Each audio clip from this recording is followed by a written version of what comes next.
एक पुरानी मगर मसरूफ गली में दो रेढ़ियां आमने सामने लगी थीं। एक पर समोसे तल रहे थे और दूसरी पर गोलगप्पे सजाए गए थे। समोसे वाला बशीर रोज की तरह कड़ाही में समोसे डाल रहा था और फख्र से आवाज लगा रहा था, गरम गरम समोसे। सामने गोलगप्पे वाला सलीम मुस्कुराकर कहता, खटे मीठे गोलगप्पे, एक बार खाओ, बार बार आओ। दोनों एक दूसरे को शक की नजर से देखते थे। हर एक समझता था कि गाहक दूसरा चरा रहा है। एक दिन बशीर ने तंजिया कहा, भाई सलीम, पानी बीच कर पेट नहीं भरता। सलीम हंसकर बोला, और तेल में डूबे समोसे खाकर लोग बीमार हो जाते हैं। आसपास खड़े गाहक दोनों की नोक-झोंक सुनकर हंसने लगे। रफ्ता रफ्ता दोनों की दुश्मनी मशहूर हो गई और गली दो हिस्सों में बंट गई। कुछ लोग सिर्फ समोसे खाते और कुछ सिर्फ गोलगप्पे, कोई एक साथ नहीं लेता था। एक दिन बारिश शुरू हो गई और गली में कीचड़ भर गया। गाहक कम हो गए और दोनों की कमाई आधी रह गई। बशीर ने देखा कि सलीम की रेढ़ी बारिश में हल रही है। थोड़ी देर बाद सलीम ने देखा कि बशीर की कड़ाही में तेल ठंडा हो रहा है। अचानक तेज हुआ चली और सलीम की छतरी उलट गई।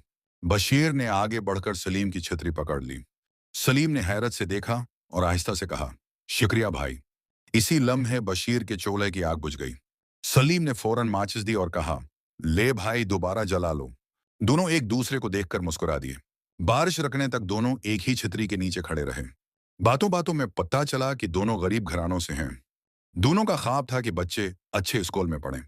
बशीर ने कहा, हम लड़कर खुद ही नुकसान कर रहे हैं। सलीम ने सर हिलाकर कहा, मिलकर काम करें तो फायदा हो सकता है। अगले दिन दोनों ने एक नया बोर्ड लगाया। बोर्ड पर लिखा था, समोसे और गोलगप्पे एक साथ। गाहक हैरान भी हुए और खुश भी। कुछ लोग समोसे के बाद गोलगप्पे लेने लगे। कुछ गोलगप्पों के साथ समोसे भी खरीदने लगे। दोनों की कमाई पहले से दगनी हो गई। गली में रौनक वापस आ गई। अब बशीर खुद आवाज लगाता, गोलगप्पे भी ले लो। और सलीम कहता, समोसे जरूर चखना। लोग उनकी दास्ती की मिसालें देने लगे। दोनों शाम को अकठे चाय पीते और हंसते। इन्हें समझ आ गया कि मुकाबला नहीं, ताउन कामयाबी लाता है। वक्त के साथ उन्होंने एक छोटी दुकान भी खोल ली। अब वो सिर्फ समोसे वाले या गोलगप्पे वाले नहीं रहे थे। वो एक कामयाब टीम बन चुके थे।